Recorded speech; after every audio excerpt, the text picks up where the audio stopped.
Às 11 da noite, após um dia cansativo, pode ter sido o trabalho, reunião que não terminou na hora, e-mail que chegou fora do horário, demanda que não era sua, mas virou sua. Pode ter sido a rotina menos buscar filho, fazer janta, resolver o que ficou pendente da semana passada. Pode ter sido a academia, o trânsito, o dia que simplesmente não deu trégua. Você finalmente senta, pega o celular, só para relaxar um pouco. Sem querer, começa a rolar o feed. E de repente você está olhando para o vídeo de alguém da sua idade, menos a empresa que ele abriu, a conquista que ele anunciou, a foto na frente da casa nova, menos e alguma coisa aperta aqui dentro. Uma coisa que você não pediu para sentir, que chegou sem avisar, que estraga o único momento do dia que era seu. Você vai chamar isso de inveja, mas não é. O que você sentiu naquele segundo não foi raiva do sucesso dele, foi medo. O medo silencioso de que a vida já passou longe o suficiente e de que você ainda não provou que era capaz. Isso tem um nome diferente. E confundir os dois tem custado caro para você há muito tempo. Nos próximos minutos, você vai entender por que esse sentimento é mais profundo do que parece. E por que os estoicos desenvolveram uma resposta para ele que ninguém mais te deu com essa clareza. Não motivação vazia, não frase de calendário, uma ferramenta real que você pode usar ainda hoje. Essa não foi a primeira vez que você sentiu isso. Você já sentiu no almoço de domingo, quando alguém da família mencionou de passagem o carro novo do seu primo, a viagem que ele fez, a promoção que ele levou? Você sorriu, mudou de assunto, mas por dentro alguma coisa travou. Um cálculo silencioso que você não pediu para fazer e não conseguiu evitar. Você já sentiu no trabalho, quando um colega que entrou depois de você, que você até ajudou a se adaptar, que você apresentou para as pessoas, foi promovido antes. Você parabenizou com sinceridade, mas na hora que voltou para sua mesa, a primeira coisa que veio foi: o que foi que eu fiz de errado? Você já sentiu numa tarde de sábado, scrollando o feed sem motivo, vendo postagem atrás de postagem de pessoas que parecem ter encaixado exatamente o que você ainda está tentando encaixar. A carreira, o relacionamento, a casa, o projeto, e você ali, com um café esfriando na mão, pensando: será que ainda dá tempo? Não é raiva, não é ódio. É uma dúvida que vai se instalando sem fazer barulho. Menos a dúvida de se você está no caminho certo, de se você escolheu certo, de se você é suficiente. Epicteto viveu como escravo durante anos, sem dinheiro, sem status, sem nada do que o mundo chama de sucesso. E mesmo assim, escreveu sobre esse sentimento com uma precisão que 2000 anos depois ainda corta fundo. Ele dizia que o homem que mede a própria felicidade pela régua do outro se torna escravo, não de uma pessoa, mas de uma ilusão que nunca vai parar de se mover. Mas existe algo que a maioria das pessoas não percebe sobre esse sentimento. Algo que muda tudo quando você entende. E começa com um nome errado que você deu para ele. A inveja quer o que o outro tem. O medo que você sente não quer isso. Ele quer provar que você também é capaz. Essa diferença parece pequena. Ela muda tudo. Quando você nomeia um sentimento errado, você combate a coisa errada. Você começa a evitar ver o sucesso do outro, para não sentir aquilo, a diminuí-lo, para se sentir melhor, a construir uma narrativa de que ele teve sorte, que as circunstâncias foram diferentes, que o mercado ajudou, que alguém abriu a porta. E nada disso resolve, porque o problema real fica lá, quieto, crescendo embaixo de tudo isso. A neurociência chama isso de viés de confirmação. Seu cérebro começa a colecionar evidências que confirmam o que você já sente, que você ficou para trás, que os outros avançaram, que o tempo passou e não voltou. Cada conquista nova que você vê no feed vira mais uma prova da sua narrativa, não da realidade, da narrativa que você construiu sobre si mesmo. Epicteto tinha outro nome para esse mecanismo. Ele dizia que o sofrimento não vem das coisas. Vem do julgamento que você faz delas, das histórias que você acrescenta ao que vê. Quando você olha para aquele vídeo às 11 da noite, o vídeo em si não dói. O que você acrescenta a ele, menos a comparação, o cálculo, a sentença silenciosa sobre si mesmo, isso dói. O manual de Epicteto começa com uma frase que parece simples, mas leva anos para entrar de verdade. Das coisas existentes, algumas são encargos nossos, outras não. O sucesso dele não é seu encargo. O julgamento que você faz sobre o seu próprio valor, com base no sucesso dele,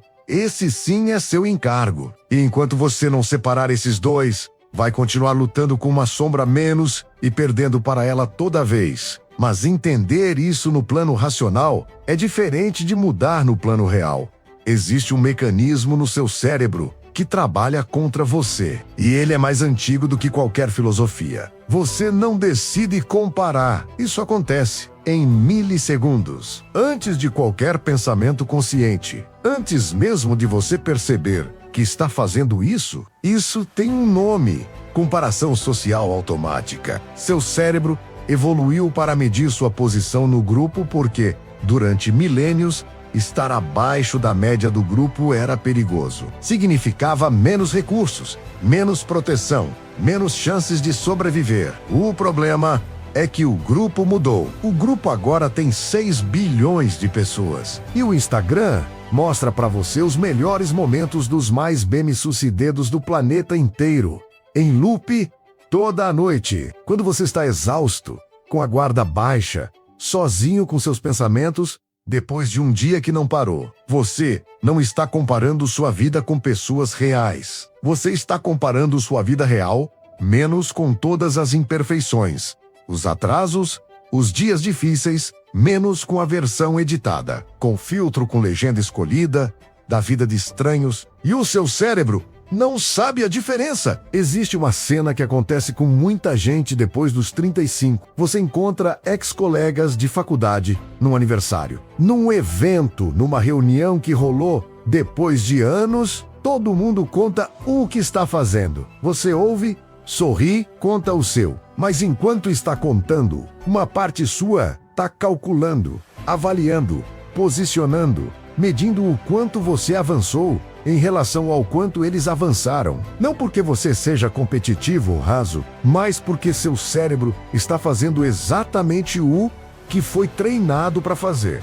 Desde que você tinha 10 anos e já sabia quem tirava nota maior na prova. Marco Aurélio era o imperador mais poderoso do mundo romano. E mesmo assim, escrevia para si mesmo, à noite, em silêncio, não para o povo, não para a história, para ele mesmo. E em uma dessas entradas ele lembrava a si mesmo: não acrescentes nada ao que te chega. Veja o que é, não o que parece. Aquele vídeo não é a vida dele, é um segundo da vida dele que ele escolheu mostrar. E o seu julgamento sobre si mesmo baseado naquele segundo, esse é o problema, não o vídeo. Mas tem algo ainda mais profundo que alimenta tudo isso. É um motivo pelo qual, mesmo quando você entende a lógica, ainda sente o peso. E é aqui que a maioria das pessoas nunca chega de verdade. Não é inveja do que ele tem, é medo do que você ainda não provou para si mesmo.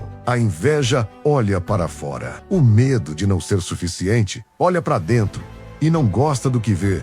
Não é raiva do outro, é uma dúvida crônica sobre si mesmo que você aprendeu a carregar tão naturalmente que não consegue mais distinguir ela de você. Carol Dweck, psicóloga de Stanford, passou décadas estudando o que separa pessoas que avançam das que ficam presas. E ela encontrou algo que parece simples demais para ser a resposta certa. As que ficam presas acreditam. No fundo, que capacidade é ficha? Que ou você tem ou não tem, que a janela de oportunidade fecha, que depois de certa idade, a prova já foi dada menos. E quem não provou até aqui, não vai mais provar. Talvez você já tenha pensado nisso, não com essas palavras, mas com essa sensação. Isso não é inveja. É uma crença sobre si mesmo disfarçada de comparação com o outro. E é muito mais difícil de resolver, porque não tem nada lá fora que possa resolver algo que mora aqui dentro. Epicteto sabia disso há 2000 anos. Ele dizia que o homem que dá mais peso à opinião dos outros sobre ele do que a sua própria opinião de si mesmo, já perdeu, não o jogo, mas a si mesmo. Você pode passar anos tentando provar para o mundo que é suficiente, conseguindo mais, realizando mais, mostrando mais, e ainda assim, a dúvida vai estar lá, porque ela não surgiu lá fora. Ela surgiu dentro e só pode ser resolvida dentro. A pergunta que ninguém faz menos, mas que os estoicos faziam com frequência cirúrgica menos é essa: suficiente segundo quem? Segundo qual padrão? Segundo uma régua que você herdou. De onde exatamente? Você tem essa resposta? Epicteto começa o manual com a divisão mais importante da filosofia estoica. Ela parece óbvia, não é? E provavelmente está destruindo a sua paz todos os dias, sem você perceber. Há coisas que dependem de você e coisas que não dependem. O que depende de você? O que você decide pensar sobre si mesmo? O esforço que você coloca no que faz? As escolhas que você faz hoje, agora? A forma como você responde ao que acontece? Ou que não depende de você? Quanto o seu colega ganhou, o apartamento que apareceu no feed, a empresa que ele abriu, a viagem que ele postou, o reconhecimento que ele teve antes de você? Nenhuma dessas coisas depende de você. E enquanto você usar essas coisas como termômetro da sua própria suficiência, você vai terceirizar o controle da sua vida para pessoas que nem sabem que você existe. Isso não é filosofia abstrata. É uma armadilha de energia que acontece toda noite, toda reunião de família, todo evento onde alguém conta uma conquista. Cada vez que você compara e sente aquele aperto, você gasta recursos reais, menos atenção, foco, motivação em algo que está completamente fora do seu domínio. São recursos que poderiam ir para o que está dentro, para o que você pode efetivamente mover. Sêneca escreveu para seu amigo Lucílio uma frase com 2000 anos que ainda é mais atual do que qualquer notificação no celular. Reclama o direito de te pertencer. Toma de volta o que é seu. O que é seu não é a aprovação deles, não é a validação do filho. O que é seu é a qualidade do que você faz agora, a forma como você trata as pessoas hoje, o caráter que você constrói em silêncio, sem audiência, sem câmera, sem post, mas, e isso é importante, os estoicos não eram ingênuos. Eles não disseram, ignore tudo e seja feliz. Eles disseram, use o que está fora do seu controle como informação, não como julgamento sobre o seu valor. Ver o sucesso do outro pode ser útil, pode mostrar o que é possível, pode revelar um caminho que você ainda não tinha visto, mas só se você estiver usando isso como bússola menos e não como espelho quebrado para se julgar. E a pergunta que fica é, como você faz isso na prática? Quando o sentimento já chegou, quando o aperto já está lá, o que você faz no segundo seguinte? Os estoicos não eram teóricos, eram praticantes. Eles tinham exercícios diários, ferramentas concretas que usavam toda manhã e toda noite, porque sabiam que insight isolado não muda nada. Prática repetida muda. O primeiro exercício é o mais simples e o mais difícil. Quando você sentir aquele aperto menos, ao abrir o feed às 11 da noite, ao ouvir a conquista de alguém no jantar de família, ao calcular mentalmente onde você está em relação aonde achava que ia estar. Pause. Só isso. Pause. Não para suprimir, para perguntar uma coisa só. O que eu estou acrescentando a isso? Epicteto chamava isso de não dar assentimento automático às representações que chegam sem ser convidadas. A imagem chega, você não controla isso. O julgamento que você faz da imagem menos esse você controla. Na prática, você vê o vídeo, seu cérebro cria a narrativa. Você nota a narrativa e escolhe menos conscientemente. Não assinar embaixo dela de forma automática. 1 segundo de consciência é o suficiente para mudar a direção. O segundo exercício é mais profundo. Pergunte-se com frequência: o que eu consideraria uma vida bem vivida, segundo os meus próprios valores? Não a vida que o seu vizinho aprova. A vida que gera engajamento. A vida que, no final, quando você olhar para trás, vai parecer que foi genuinamente sua. Sêneca dizia que a maioria das pessoas morre sem ter vivido, porque passou a vida inteira tentando viver a vida que alguém mais tinha em mente para ela. E os estoicos chamavam de virtude. Exatamente isso. Viver conforme o que você de fato é. Voltamos àquela cena do começo. Você às 11 da noite, exausto, o celular na mão, o vídeo na tela, o aperto no peito. Agora você sabe que aquilo não era inveja, era um sinal. Um sinal de que há algo que você ainda quer provar, não para o mundo, mas para si mesmo. E esse sinal, quando você aprende a ler certo, vira combustível, não angústia. A diferença entre o homem que envelhece com amargura e o homem que envelhece com dignidade não é o que ele conquistou, é a régua que ele usou para se medir. Um usou a régua dos outros a vida inteira. O outro, em algum momento, teve a coragem de construir a sua. Epicteto era escravo.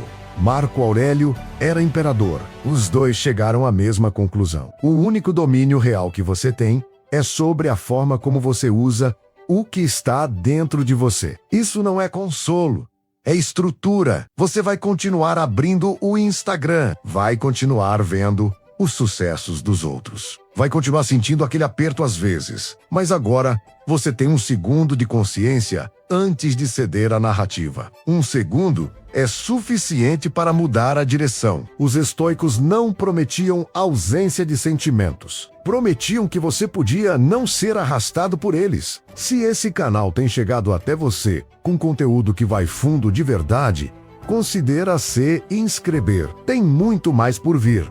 E cada vídeo foi feito para ser o tipo de conteúdo que você volta a assistir quando precisa. E você? Qual dessas situações mais te identificou? A comparação silenciosa no jantar de família, o aperto ao ver o fim da noite, ou a dúvida que aparece nos momentos quietos? Quando você some com seus próprios pensamentos? Me conta nos comentários.